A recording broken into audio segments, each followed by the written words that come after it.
What actually happens in depression and also happens in PTSD is that the brain is degenerating, it's breaking down. The brain is losing synapses and losing circuits. The frontal cortex and the hippocampus get smaller in depression. And so we need to reverse that. We need to rebuild the brain. And this is why ketamine is such a powerful antidepressant.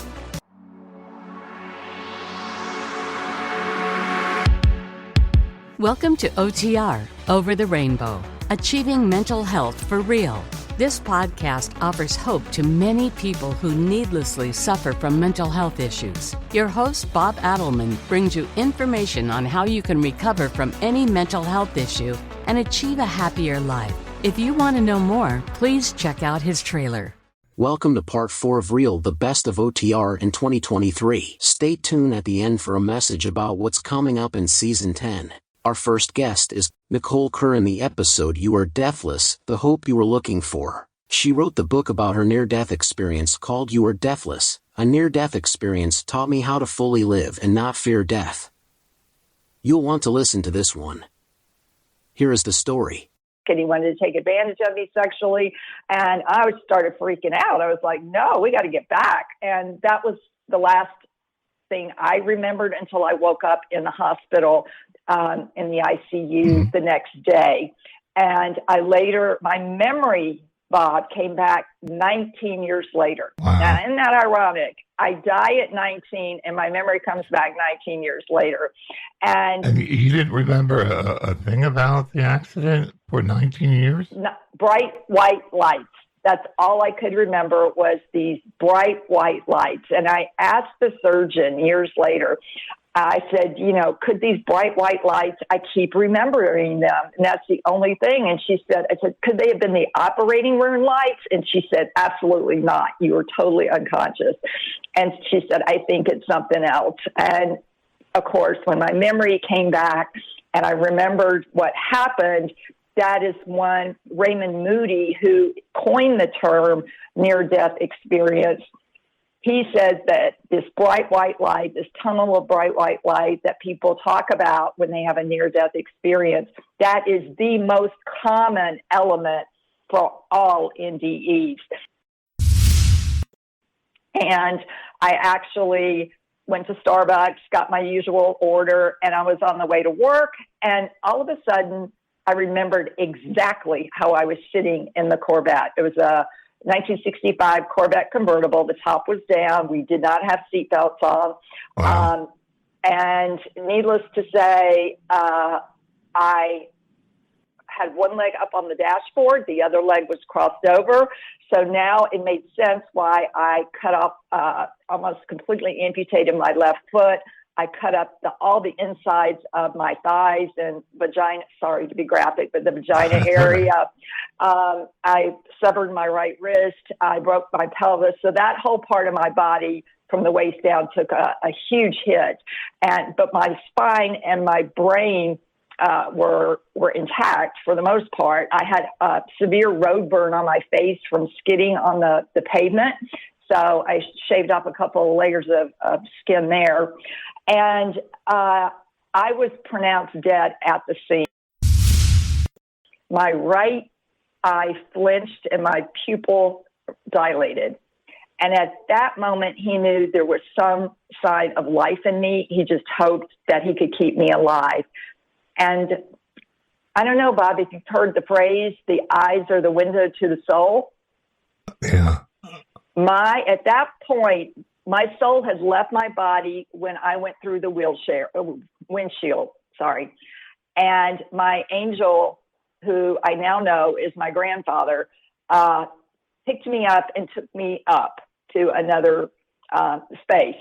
Okay, so I didn't actually feel or hit the ground because I knew when I hit the ground I was going to die. So that angel, he took me up, and my soul left my body when that happened, and I was laying down there in a ditch, and I could see all of this happening. And when I go back to the EMT, when he got that sign from my eye, that was my soul coming right back in through my eye. And at that point, he was able to get a blood pressure on me of 60/0. Yeah, just got a very light slap on the hand. And I do not talk to him. He never apologized to me. I found out later he was an alcoholic.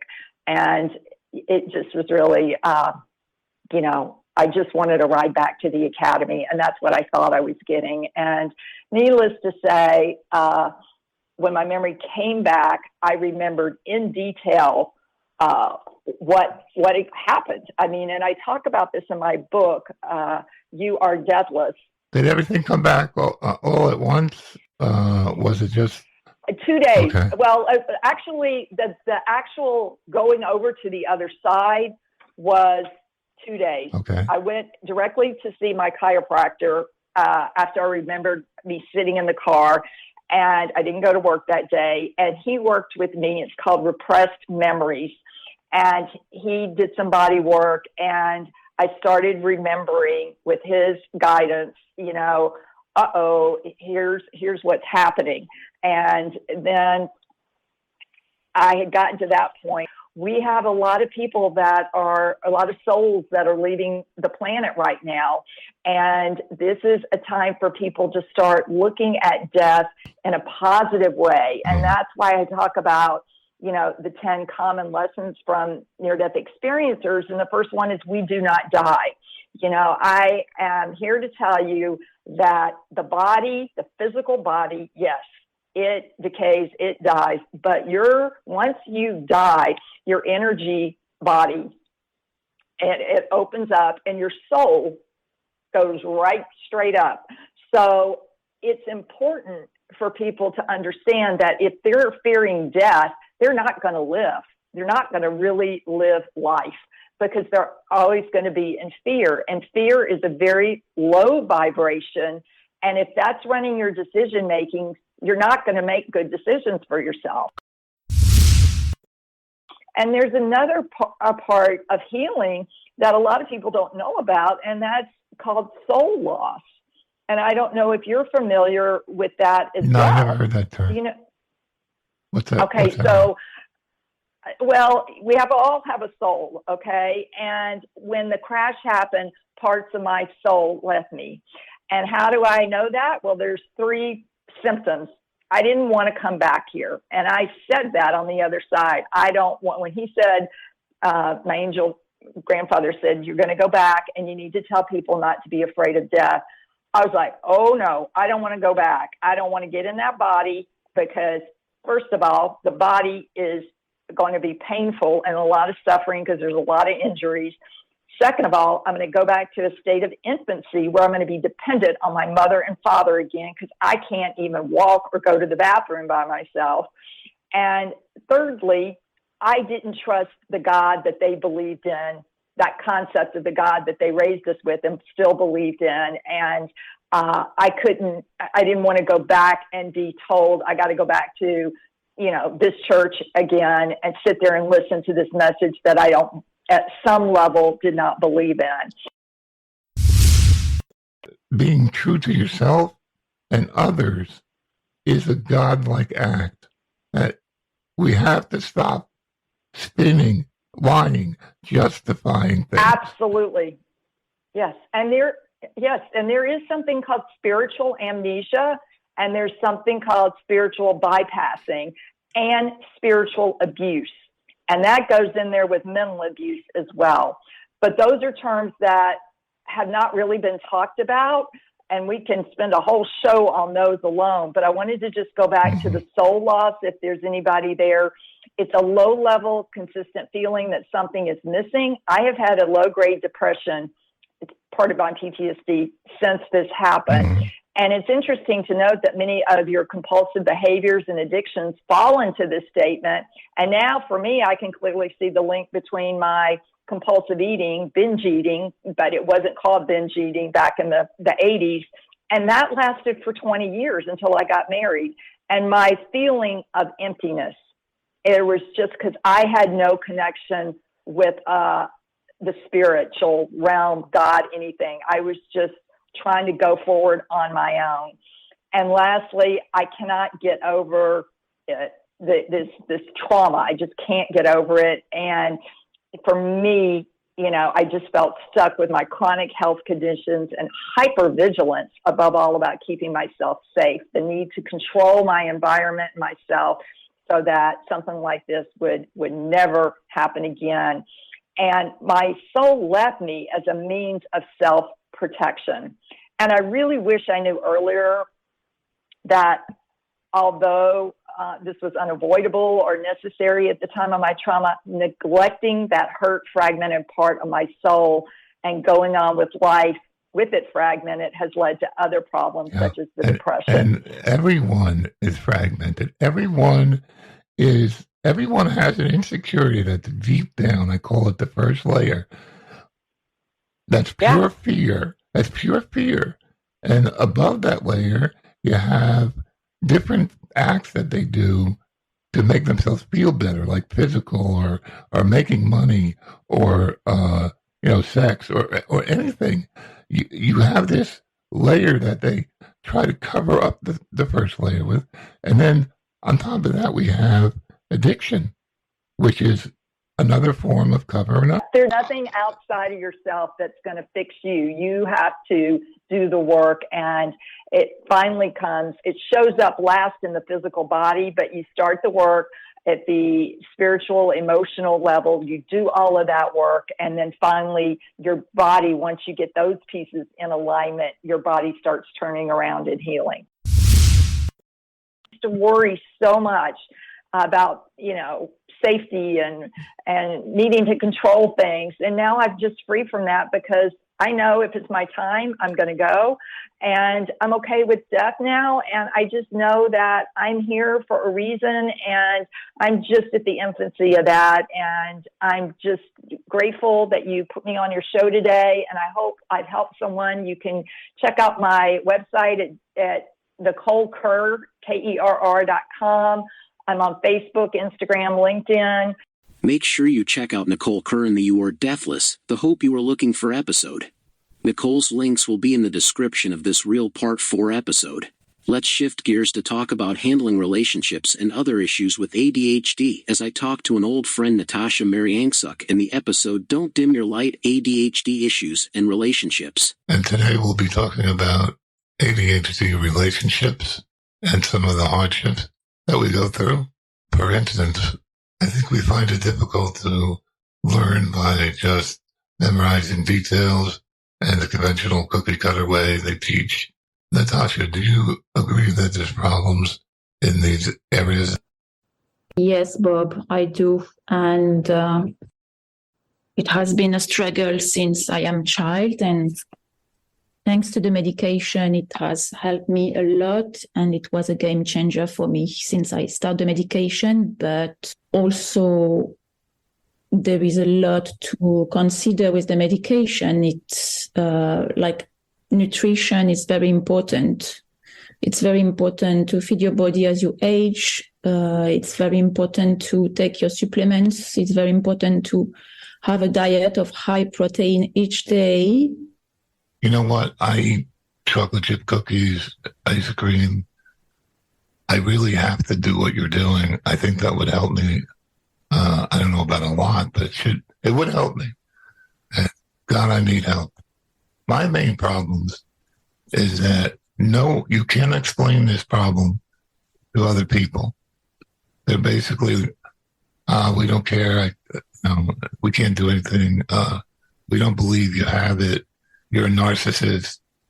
You're mean. You're rude. You don't listen. All of these things I've talked about many a times. But it's good to have the validation that I'm not the only one that's out there. Could you tell us about your relationships and the hardships you might have with those relationships? Yes, but first I want to tell you, you're definitely not the only one here. And I can see there is more and more people sharing their story about their ADHD and ADD. To my experience, I have always have good relationship with people. As I age more and more, I learn how to deal with my ADHD. What effect do you think ADHD has on your relationships? I'm doing better. Look, I'm 42 years old now. I'm doing much better.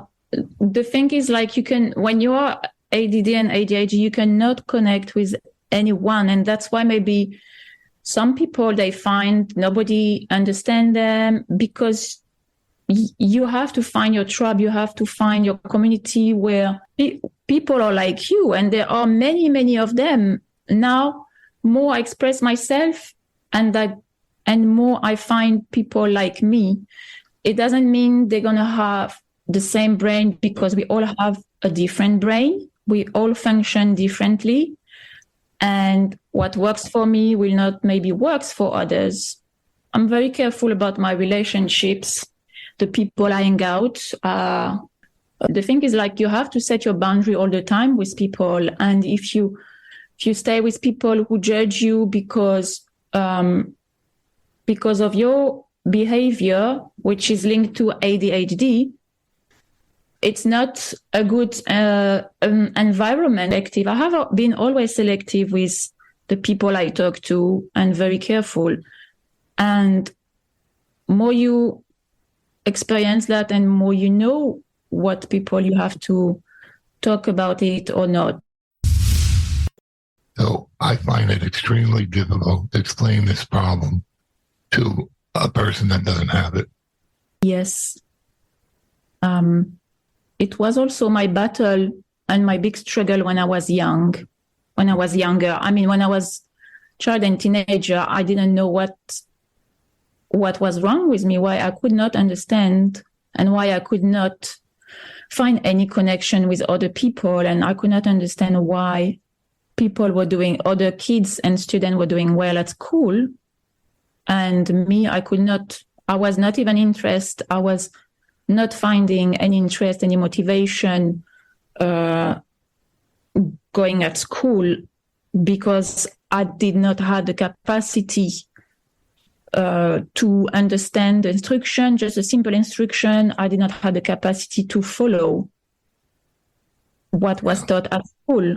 And I find it very useless and very unnecessary. The way they taught us in school was a lot of details, memorize it. And like you said, when we got directions, like you 4 people go in the corner and do this, that, and the other thing, I was always lost. I had a bad short-term memory my entire life. I used to show up to a classroom in college, and I didn't even have the class because I was confused that I had this teacher somewhere else, so now I'm supposed to go to the class that I'm not supposed to be in. So everything, if I go to the airport, it's just unbelievable. I can't do anything. My mind freezes up, and I just can't do anything. And over the years, I would sit in my car when I got home at night, and I would say, why? Why am I so different? Why am I like a reject? Why do people abuse me? Because that's what I got. I don't know about you, but I got tons of abuse from my so-called friends. Did you experience anything like that? Yeah, probably, of course. But the abuse issue is also our lesson to not let people in or surrounding and abuse us, because feeling abused is first we abuse ourselves and we let those people abusing us. And as long as we let them and we allow them to abuse us, we will feel abused. So we have to break this cycle and this repetitive pattern in order to not feel abused, to not attract those abusive people, because more you're going to feel like a victim and more you're going to be surrounded by those people. Join me as I talk to Sue Horton, who wrote the book Raising a Resilient Family: How to Create Strong Connection and Communication in a Deeply Distracted World. There are unprecedented statistics on depression and anxiety, suicide, and drug overdoses among our young children. Parents need real ideas on how to stay in touch and connected to their children. This clip is from the episode Unprecedented Alarming Mental Condition of Our Children. I became what they call parentified, so I was the the oldest living at home at the time, and my two older siblings were off, one was in college and one had gone off to, live an independent life. So there I was with my younger sister who was 14, so she needed support. And my mom just couldn't function. She really had what I guess we'd call today a nervous breakdown. And she ended up leaving. She ended up abandoning us, within a short period of time. Oh my God. That is a terrible way to grow up. I'm sorry. Well, it ended up, being I think it lends, specifically to what I do today. I think when we figure out how to survive and thrive despite, these very harsh, difficult experiences, traumas really, that's what, like you're doing, you want to then teach how you did that successfully and how you survived and what were some of the strategies you used to get through that. And that's been, part of why I became who I am today. So.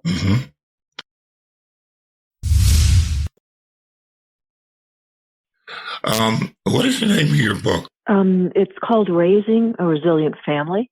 Okay. And it's, the how to create strong connection and communication in a deeply distracted world. Okay.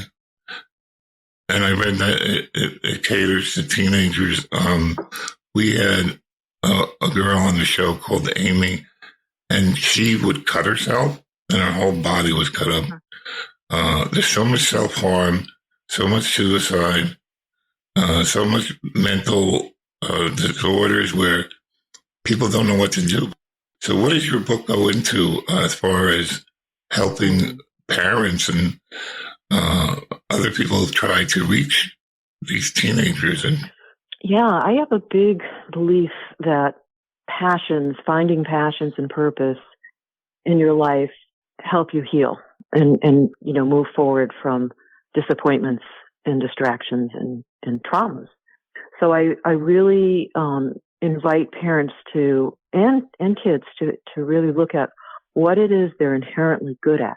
What are their tendencies and talents?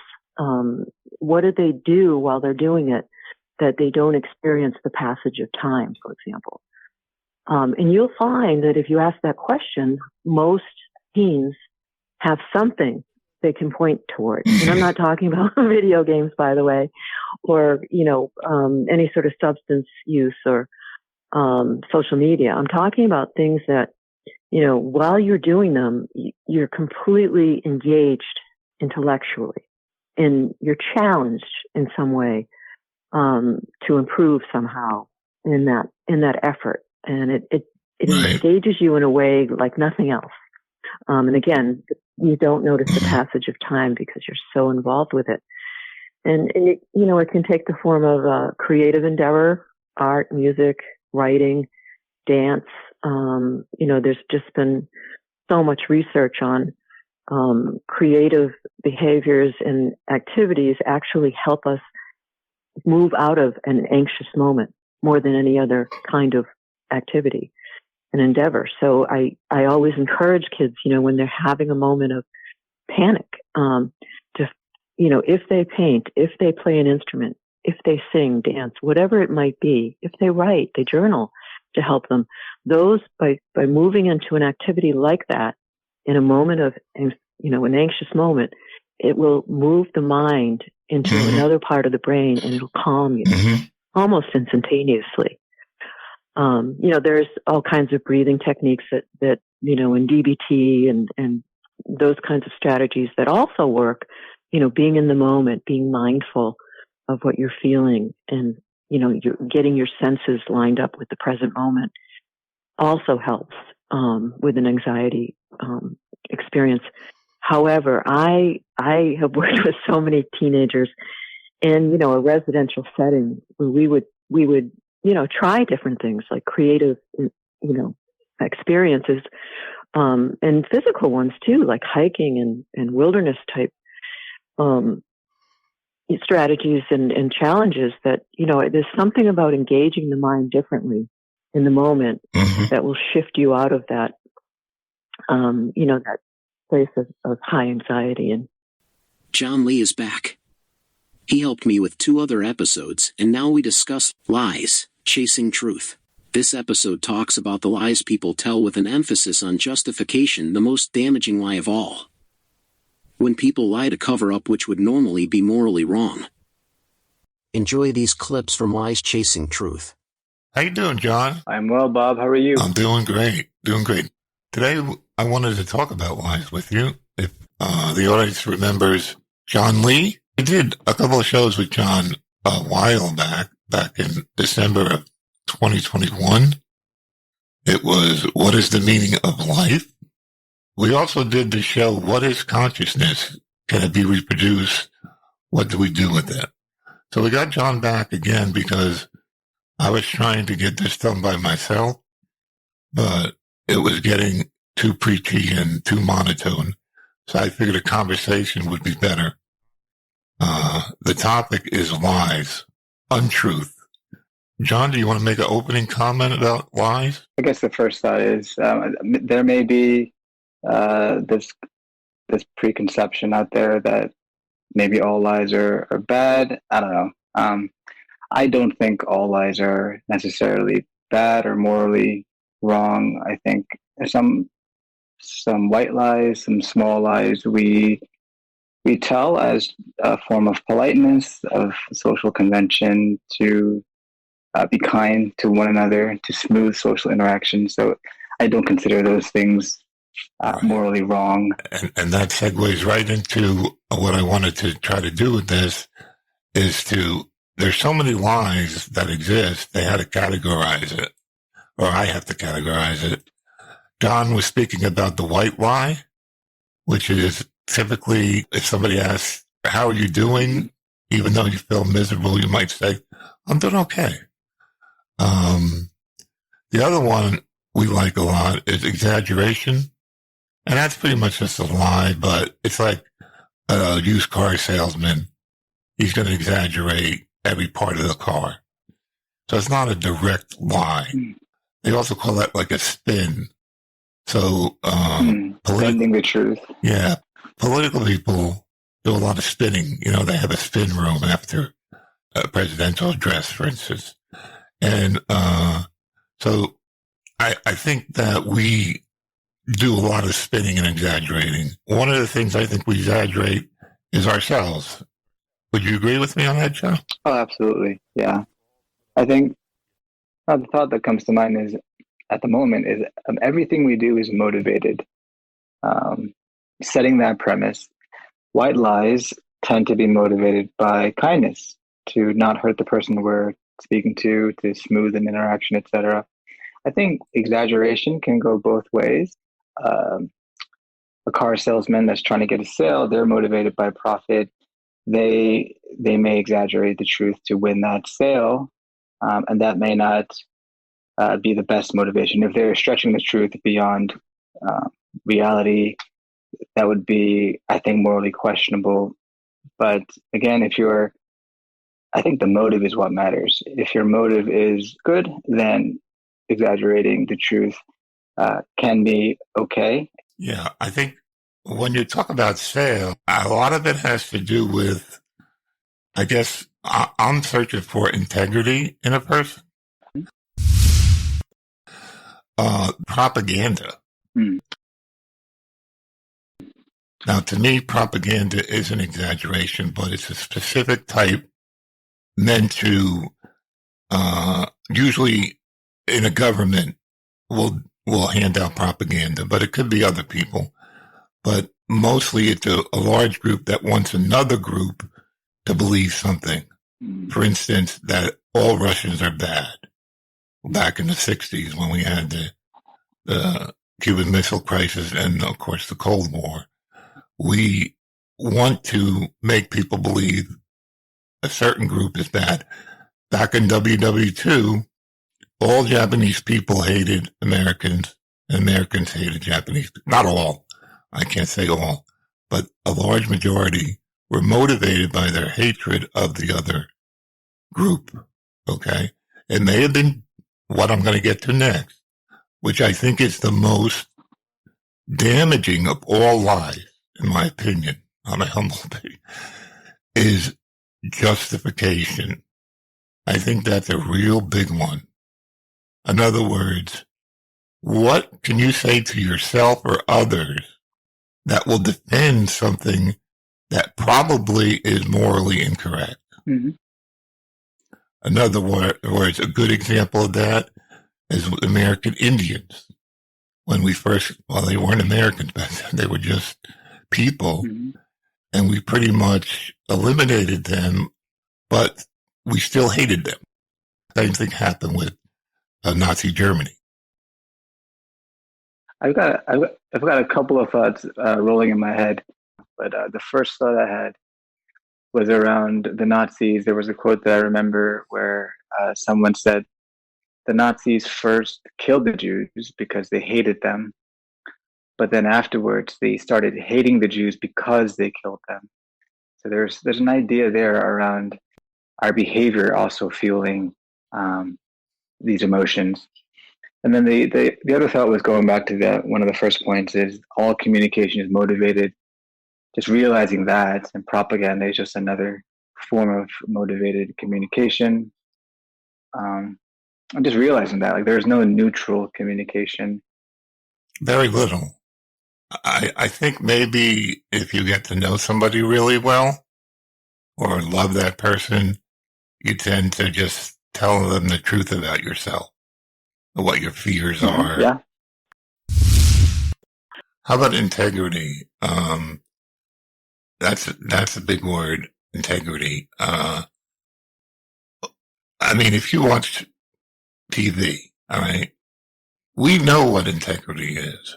It's on TV, but it's not practiced. For example, if you watch any of the Star Trek series, everyone on the show has integrity, a fake integrity, exaggerated integrity, a lie, basically. Because when I grew up and I watched TV, I was very influenced by it. And I thought everybody was like Star Trek, where they helped each other, they did nice things to each other, and they were like a family. I think the show is unrealistic, which is why it's on TV, and it's why it's not real life. I don't understand why more people don't want to be more like those TV shows. Is it just they can't? They don't want to? It's just a dream? Will we evolve into something like that? What do you think about that? Because I struggle I'm not with as pessimistic. it. Yeah, I'm not as pessimistic about that. I mean, I think, as far as I can tell, everyone is trying their best to be as integrated, like you said, to have as much integrity as they can possibly have. Some people have more of a capacity to live that way, to live truthfully and honestly than others. But I think everyone's trying the best they can. Everyone's failing.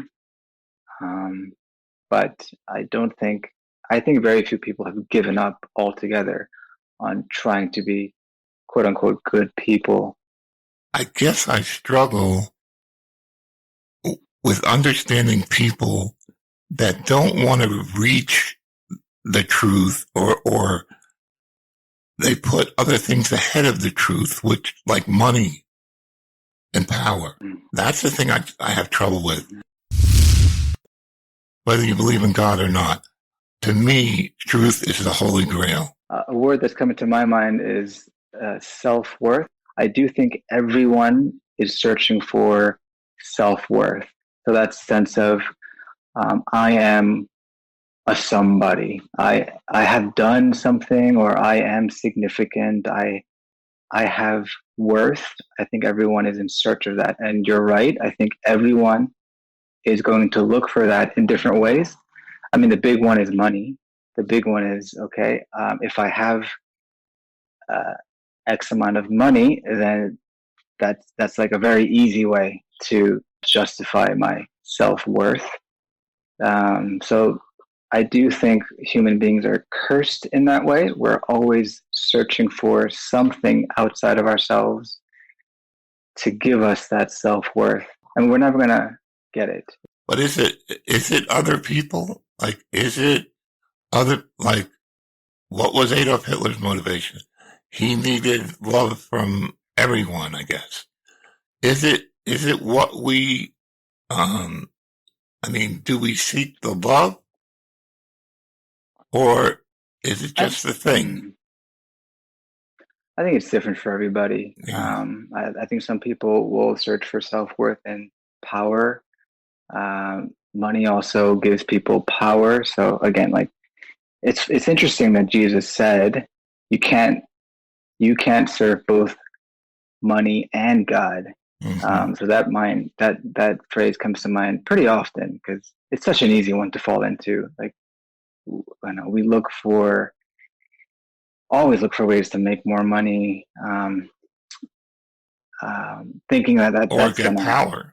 Yeah, or power. Money gives you power, but at the end of the day, it doesn't satisfy, and we are bombarded. There's so much. We're overwhelmed with evidence that doesn't satisfy. There are people with power and wealth that kill themselves every single day, that hate themselves. That I just read an article today that I think it was like 30 or 40% of women over 65 or 60 are on antidepressants in the United States. Just the number of people on antidepressants is mind-boggling. Do you think it has something to do with our modern way of life? In other words, our diets are terrible, and I think that leads to depression. Not only that, the doctors march to the tune of depression. What's going to make them money? Oh, get them some more pills. Right. So I think a lot of people are misled. I think diet's a good. I think that's a good analogy. I think yes, the modern situation. A lot more people today are atheists than they were in the past. We've lost religion in our culture. We're a post-Christian society, and religion was in the U.S. and in Western Europe was a big source of meaning and self-worth in the past. It still is for, I think, most of the world. So having lost that, we are going to the junk food of career and money and popularity online or wherever to try to feed ourselves. Right. We look for the comment section. You know, how many likes we got today? Look at what's going on with bullying. Look at people that are taking their lives as children. Dr. Theodore, Henderson, MD, PhD, is president and founder of Neuroluminance, Inc., which is bringing revolutionary treatments to bear upon traumatic brain injury, depression, Alzheimer's disease, post-COVID fatigue syndrome, and other brain disorders. He holds 3 patents and 3 patents pending. He is published in neuroimaging, psychopharmacology, dementia, photobiomodulation, and traumatic brain injury. His recent book is Brighter Days Ahead, which is about new innovative treatments like ketamine and infrared therapy for long COVID, along with other brain treatments. A must listen before you get treatment with ketamine or are thinking about it. How do we treat ADHD? I mean, right now it's stimulants, right? They increase the dopamine, just like you said, and they work for 6-8 hours if you're lucky, and then they wear off, and then the mornings and the evenings suck. So here's what we're finding. We have been treating patients with infrared light and seeing really good results, whether we're talking about treating traumatic brain injury, depression, PTSD, long COVID, or ADHD. And, before I explain infrared light, can I just play a little audio clip of one of my patients? Yeah. Go for it. All right. So I'll just set this up. This is a dentist, and he signed an ROI, so I can talk about him. And he's a dentist who developed long COVID, and he had the brain fog and the fatigue, and he developed a tremor, which is like not a good thing for a dentist. Now, that all occurred on top of, he had a lifetime of ADHD, and he took Vyvanse, which is a stimulant, Right. for his ADHD. And so here's what he had to say. I got bonuses out of the treatment. You don't think I'm ever going to have to get ADHD medication refilled. I don't think I'll ever need a benzo again. That's his experience. He came in for treatment for long COVID. He got infrared light therapy, which I'll explain in a little bit. Right. And around about treatment 14, he pulls me aside and says, "Doc, this is weird. All of a sudden, my Vyvanse is making me jittery." So I stopped taking it. And holy smokes, I can focus just fine. So what we did, my colleague and I, we went into the laboratory and said, how do we grow this up so that it works on humans and gets through the scalp and the skull of a human and does what Harvard was showing in mice? Because let me tell you, the human skull is much thicker than a mouse skull, mine being thicker than most. So, we had to kind of have enough power at the surface to get through. And so we figured out how to do that. And so we were able to then, deliver the kind of energy that Harvard was delivering to mice and showing that they were turning on brain-derived neurotrophic factor, which controls and induces neuroplasticity in the human brain.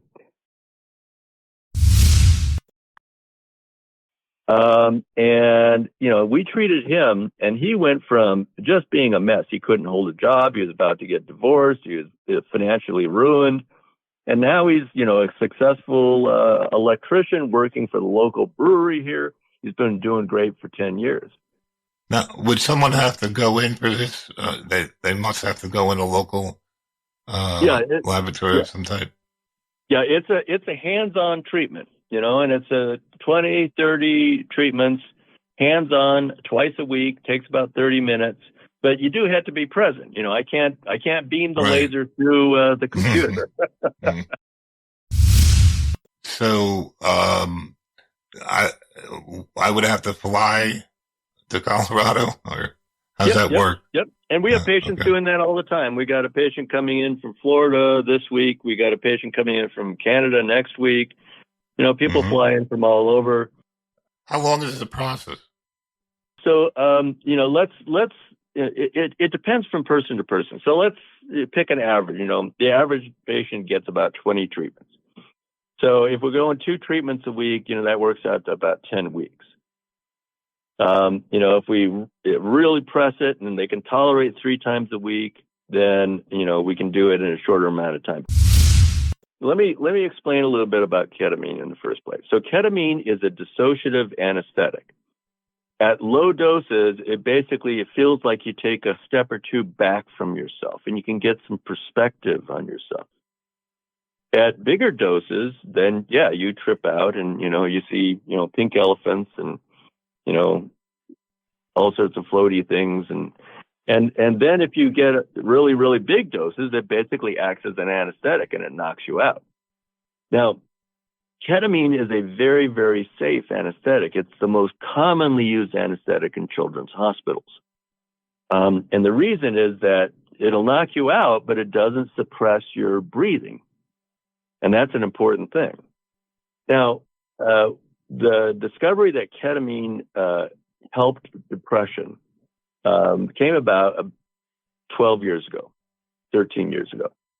And I opened the first ketamine clinic in Colorado and the 13th clinic in the country, and that was 10 years ago. Now, our understanding of ketamine has grown, and what we know is that ketamine actually turns on that same neuroplasticity. It turns on BDNF.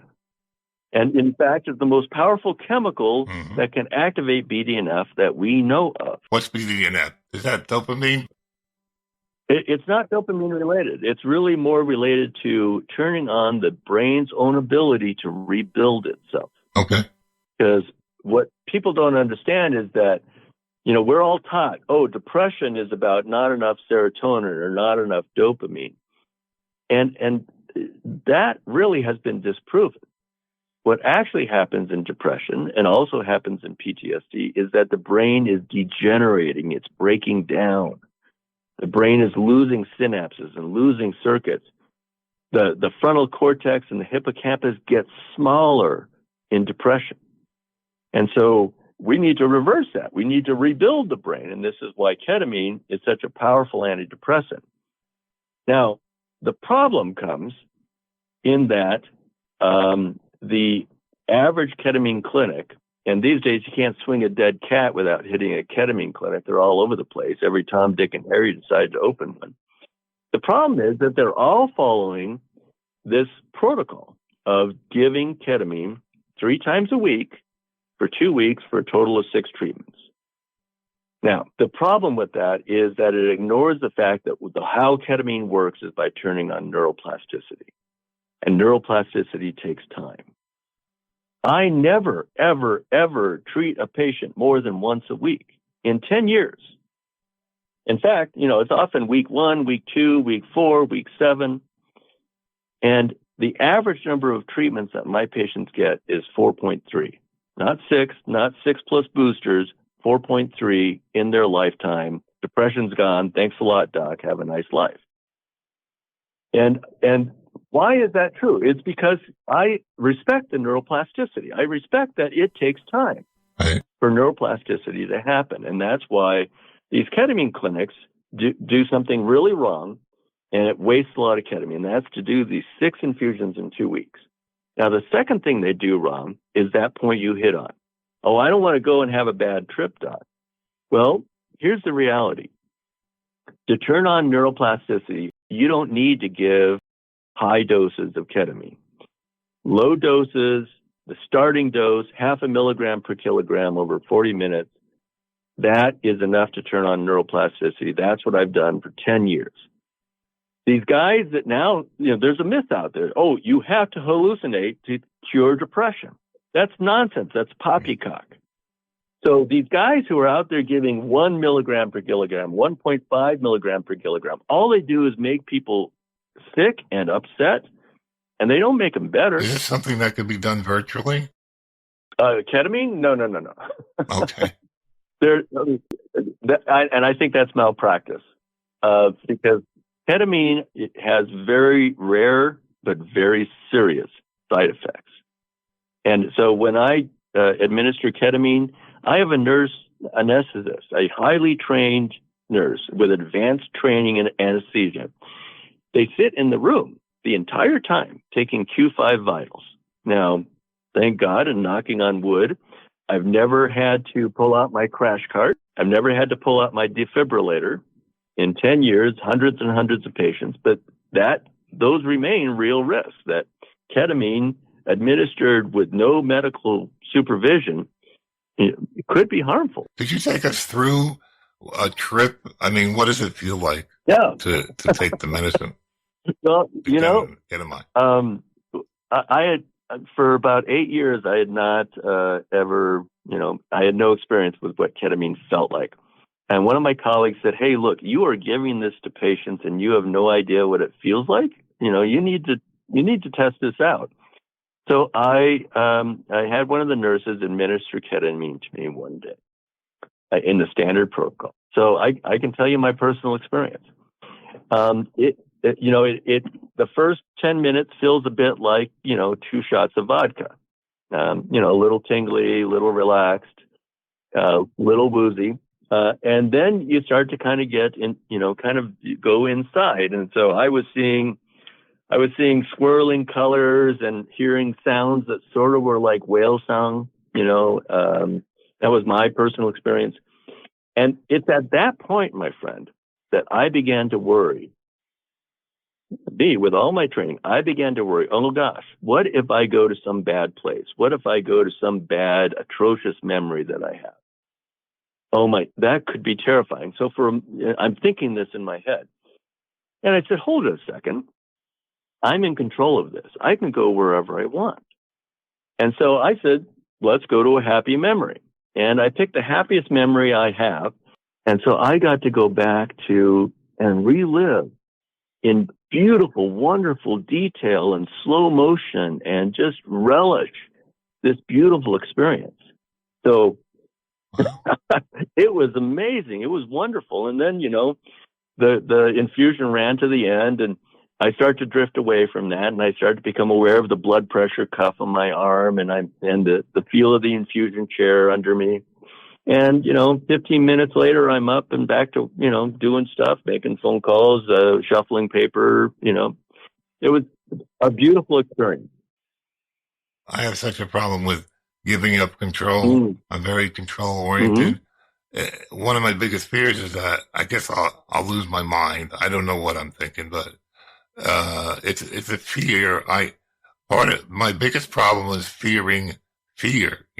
I fear the fact that I might be so afraid that I can't stand it anymore. So that's the kind of background I have. So I don't know how I would react to letting go. It might be good, but I don't know. Well, and lots of my patients over the years have, talked about this idea of, that they fear losing control. And that's one of the things they don't like about it. And quite frankly, a small proportion of them, when they receive a ketamine infusion, they don't really like it because they do feel a little out of control. When the infusion ends, everything goes back to normal. Within 15, 20 minutes, you're up, able to walk around and, get a ride home. But, they don't like that. Now, here's the thing to keep in mind. It doesn't matter whether you like the infusion or not. It still turns on neuroplasticity. The molecular biology doesn't care whether you're having a good time or not. And therefore, even though they don't like the infusions, their depression gets better. Okay, but you never had a case or heard of a case where a person basically lost their mind from it? No. Yeah. No. In fact, in all the 10 years, we've only had one person hallucinate in all that time. Wow. Okay. Maybe I'll try. I got to get the nerve up to try it. Yeah. So my goal is for people not to hallucinate, but you got to understand that, these other clinics out there, they're giving, big dog doses of ketamine in this stupid, uneducated allegiance to this myth that a person must hallucinate in order to get an antidepressant benefit. And there's zero data to support that. My paper back in 2015 disproved that. Multiple papers since then have disproved it. It's a myth. Mm-hmm.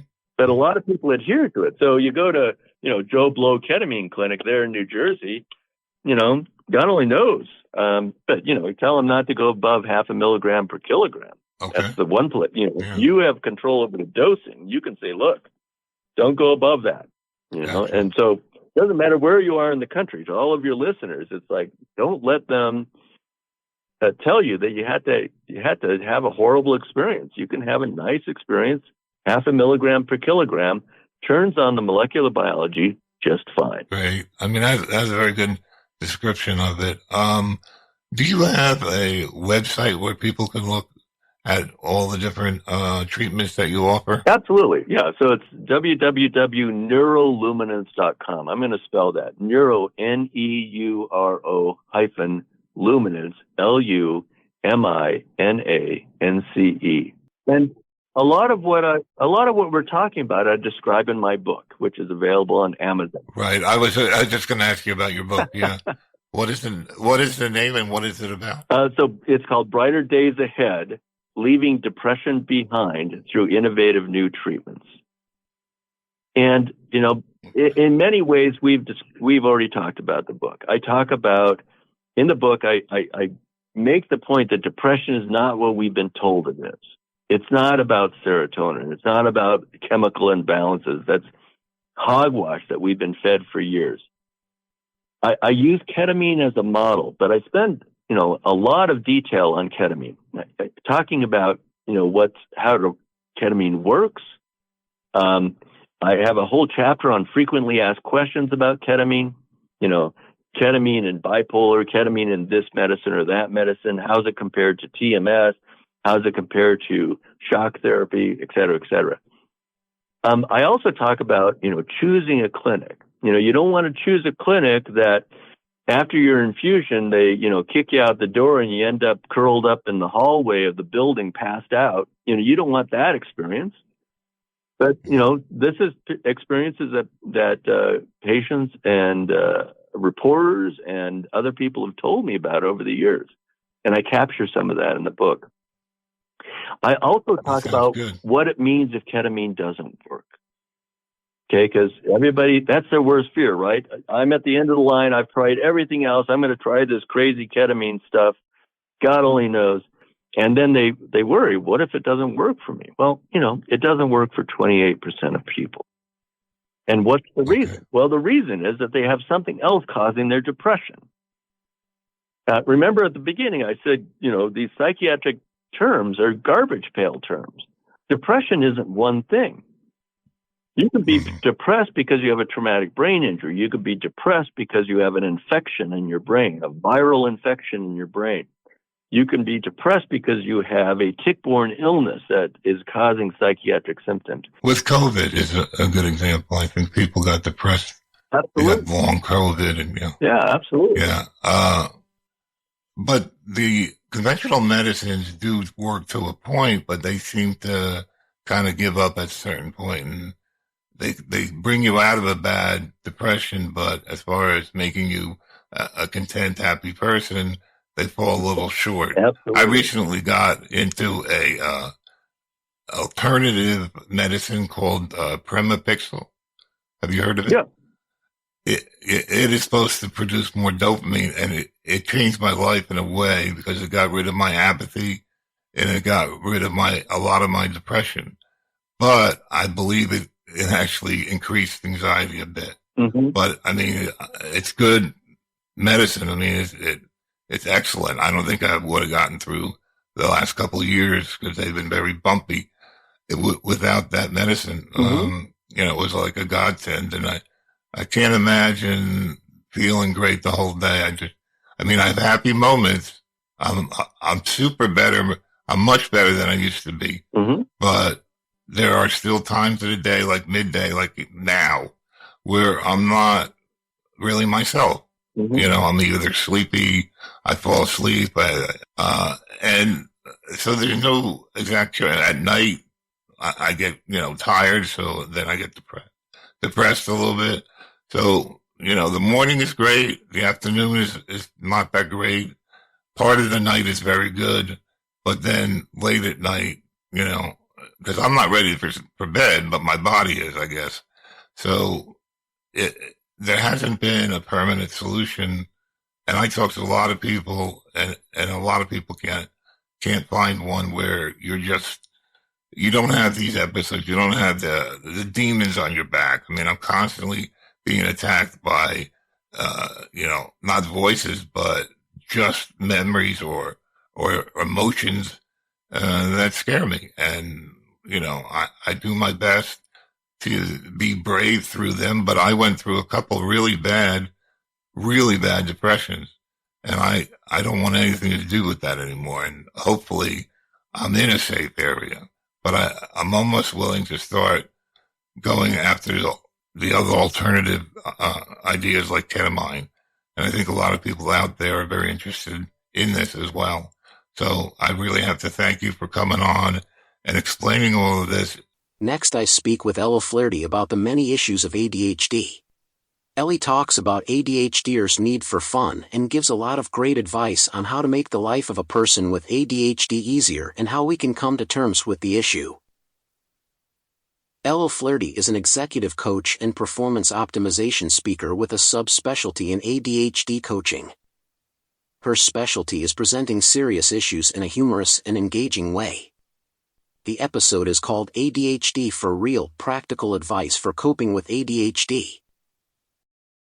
But our real specialty and subspecialty is ADHD coaching. So we work with lots and lots of people from the community. I am also, of course, ADHD, and all of our ADHD coaches are also from the community. Great. The audience is heavy ADHD because I have very bad ADHD, which I blame for everything else.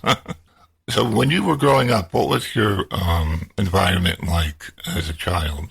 Well, Good question. I guess growing up in Virginia in the 1980s, of course, girls did not get ADHD. So I was spared from that until we realized that girls could get ADHD. And I wasn't diagnosed until I was an adult as a result. So it was a real challenge. It definitely was, going through school and assuming that I was all the usual things that we tell ourselves, lazy, irresponsible, not fulfilling my potential. And so it was a challenge because my ADHD, of course, made it really difficult to excel in school in a conventional way.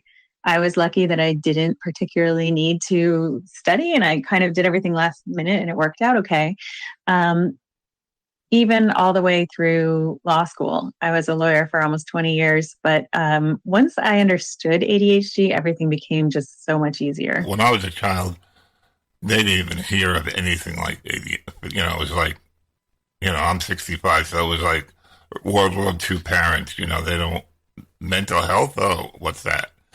And so I suffered greatly. I developed OCD and depression, anxiety. And I also suffered a low self-esteem because my brothers were there to pound me on every mistake that I made. And they pretty much didn't let me talk at the table because they'd cut me off. And so I still have a fear of talking a little bit better on a microphone. But I do have problems with remembering words sometimes and saying them wrong and mispronouncing things. So it was a mess. Until about when I was 6 years old, you know, doing the show and then going on Facebook groups. And I learned that everybody had the same problem. I really thought I was totally alone. And I think a lot of my audience and a lot of people out there think they're alone. And that's the message I want to send out, is that they're not alone. And there's no embarrassment about it being ADHD. You learn a different way. You need to have certain things that they're not offering in school sometimes. So it becomes a real pest. So I guess just from what I read in your background is that you have found a way where it's a little bit more fun to be ADHD. Could you talk about that a little bit?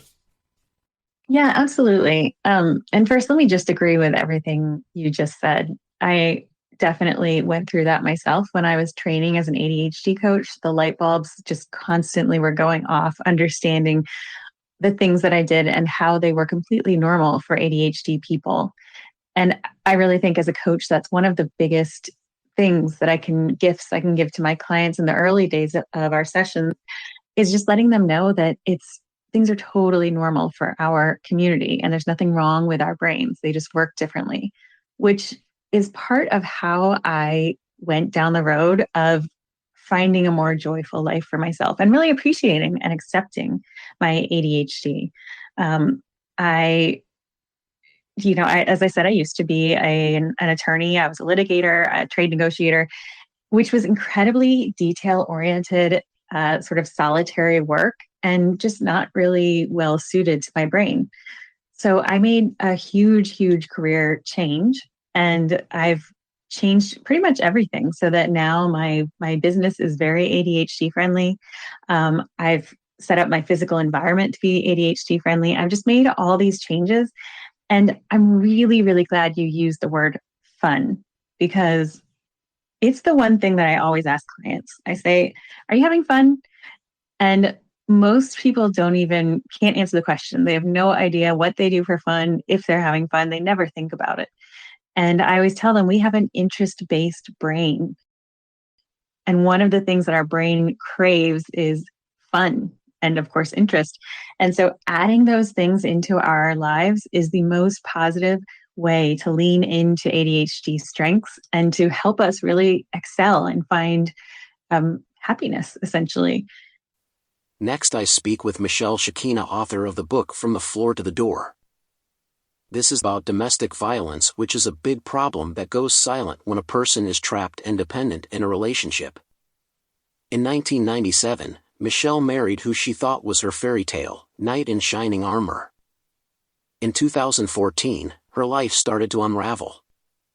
Things escalated quickly, And the next thing she knew, she was being sexually abused by her husband, which turned into her husband sex trafficking her to his friends. The episode is called Sex Trafficking in Suburbia. So I am a woman who was married for quite a while, over 20 years, and I am a healthcare worker. I am a survivor of domestic violence. I have 2 children and a wonderful family that supports me now, thankfully.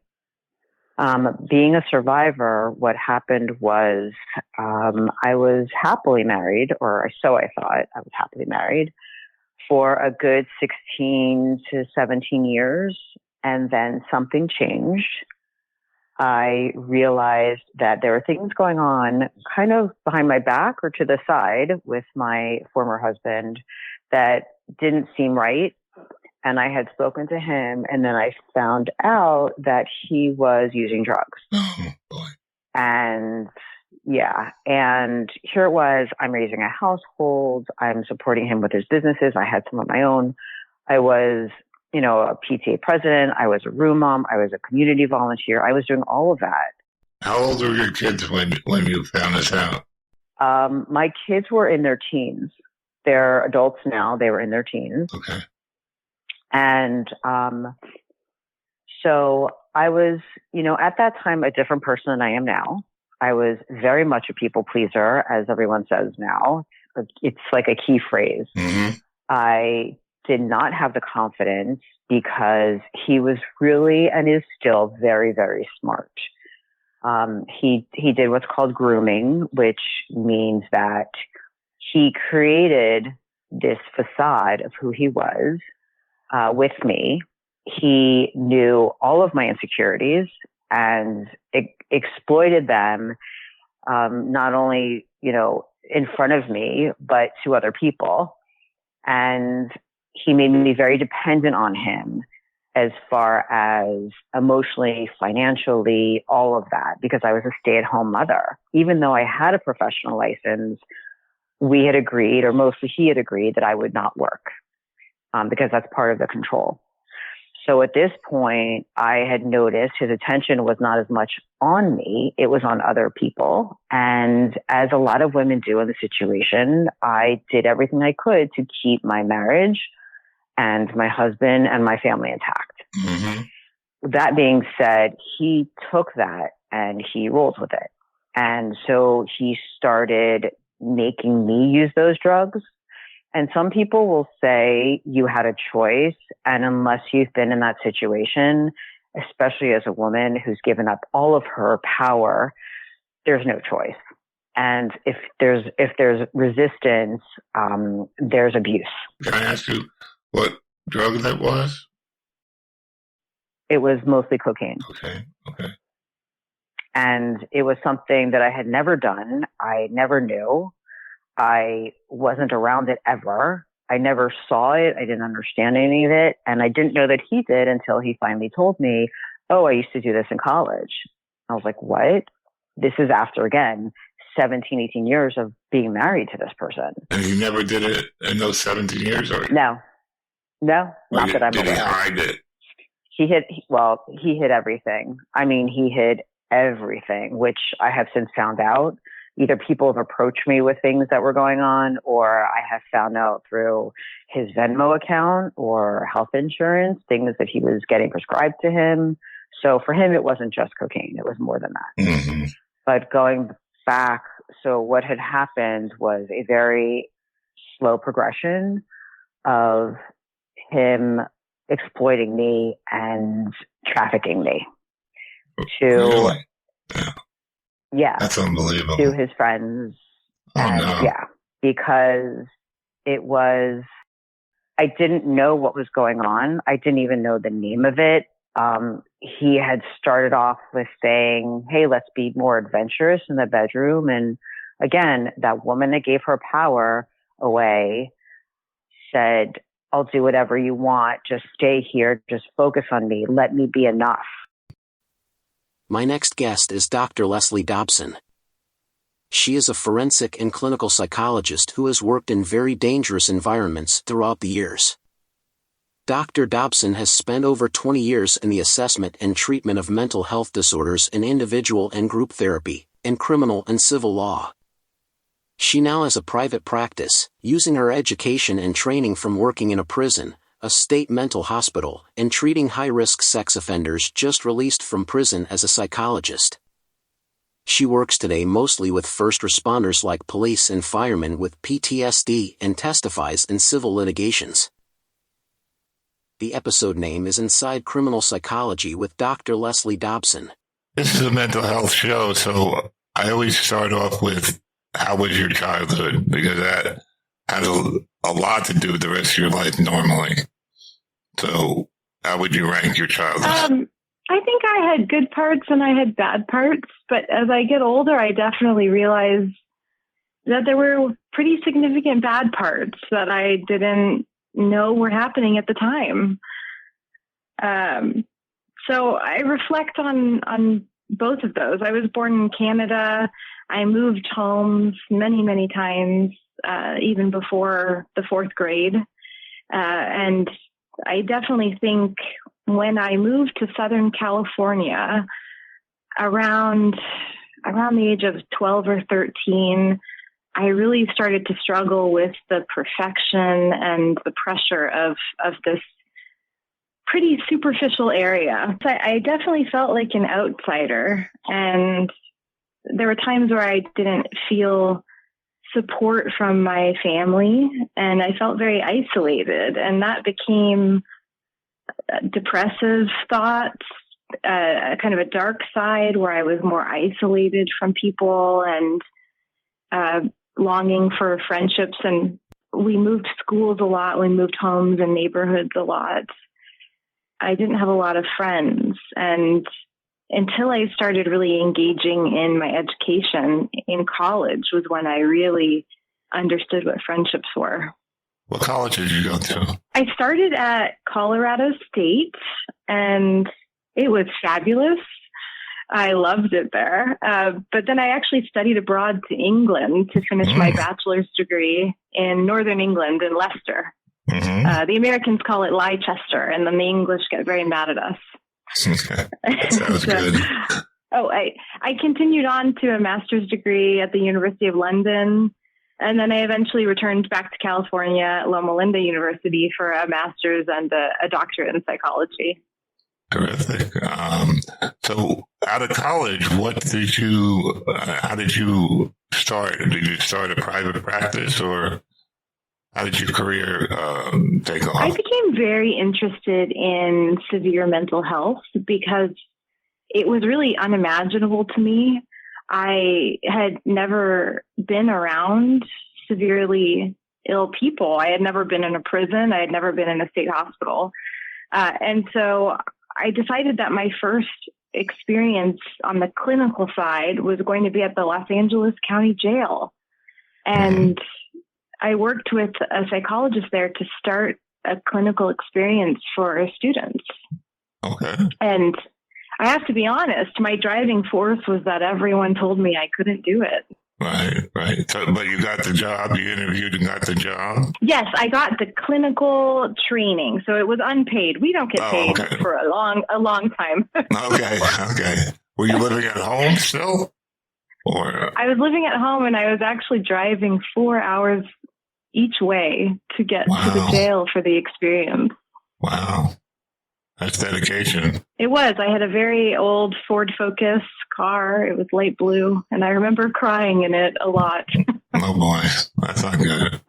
Have you ever had any bouts with depression at all after that? I felt, I had situational depression where I was very lonely and lost when I lived in England, or every time there was a large transition in life, I didn't really know how to handle it, and I would have depressive symptoms. But I think the worst part was I almost died around 2005. I had a perforation in my colon, and I had to have a colostomy. Oh, no.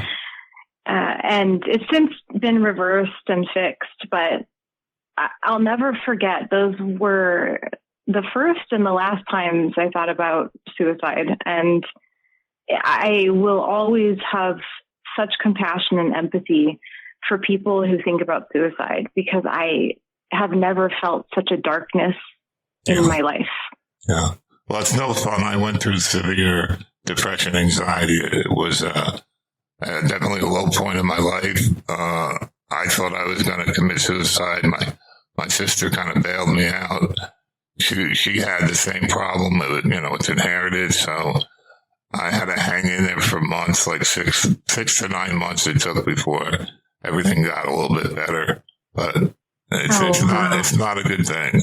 Oh, it was incredible. It was incredible meeting these people and being able to help a lot of them see that life can be better and we don't have to stay in the illness, that there are tools we can learn, that there's medicine we can take, and encouraging them through that year was really meaningful. So I actually moved to San Francisco, California, and I started working with high-risk sex offenders. I was working with individuals who had committed very extreme crimes regarding sex, and As a psychologist? As a psychologist in an outpatient setting. So there was no security, and they would come in, we would work together, and they would leave, and it was pretty scary. And I remember one moment where one of them looked at me and he said, "Are we alone in this building?" And it was nighttime, Civic Center, San Francisco, a pretty dangerous area. And I felt this chill go through my entire body. And I felt like, wow, he is intending to harm me. And so I lied and said we were not alone. And I knew in that moment he could tell I was lying. Got lucky. Yes. Did you carry any mace or a gun or anything like that? I always have pepper spray, and I have other legal weapons I keep with me. But no, I've never had a gun. I definitely think more and more about carrying a gun in this environment. But being Canadian, it's quite we were raised that guns were not really a part of our world. So, how long did you stay at this job that was pretty dangerous? I actually only stayed working with sex offenders for a year. And then I was hired with my husband, who was a psychologist too. We went to Atascadero State Hospital, which is Central California, and it's a maximum security facility where you have active inmates or you have individuals who have served their terms in prison but are still too dangerous to leave. And so they're treated as patients in the facility. So you wound up in this hospital, you said? Yes, I walked the halls of that hospital for about 6 years. Oh, it was 2,000 staff members and about 1,200 inmates and patients. Did you ever have trouble with people in the hospital? Did they give you any problems? Every day, multiple times a day. We wore alarms on our hips that it looks like a Tic-Tac box, and you would pop it open if someone was going to assault you. And then you would run. Did you have a guard or anybody that could help you right away? So, California is very underfunded. We had a lot of security officers that were around, but no one was ever stationed anywhere. And so a lot of the time it would be clinicians, nurses, social workers, line staff who would run to the emergencies. And the emergencies were 6, 10, 20 times a day, every day. And they were violent episodes. Wow. So did you ever get hurt or anything? I got thrown against a wall once. I had my chest grabbed once. But a lot of the time I was able to get away from actually being physically touched. So there were many attempts, but I was able to circumvent it. And my husband was thrown over a chair. He was definitely harmed more because he would try and help stop a violent episode from happening, when I tended to back away a bit because I have no skill in that area.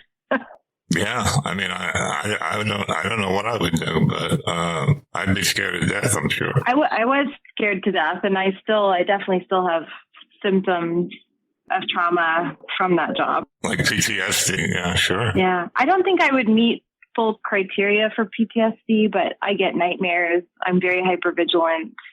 I can read a room in a second. I know every exit. I don't mean to, but I profile everyone the minute I meet them.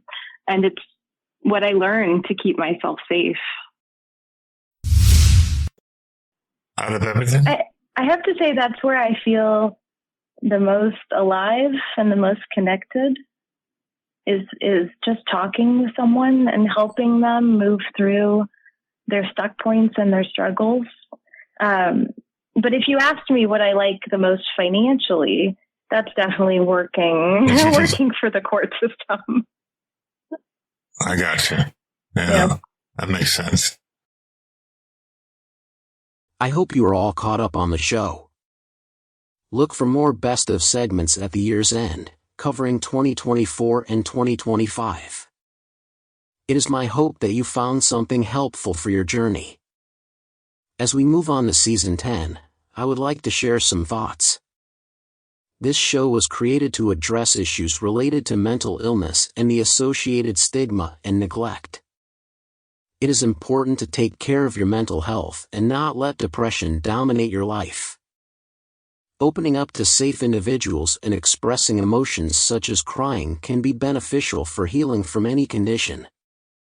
Like in The Wonderful Wizard of Oz, Over the Rainbow, Dorothy learns that sometimes the answers that we are looking for are within ourselves. Maintaining mental health is critical, and different resources may work for different individuals.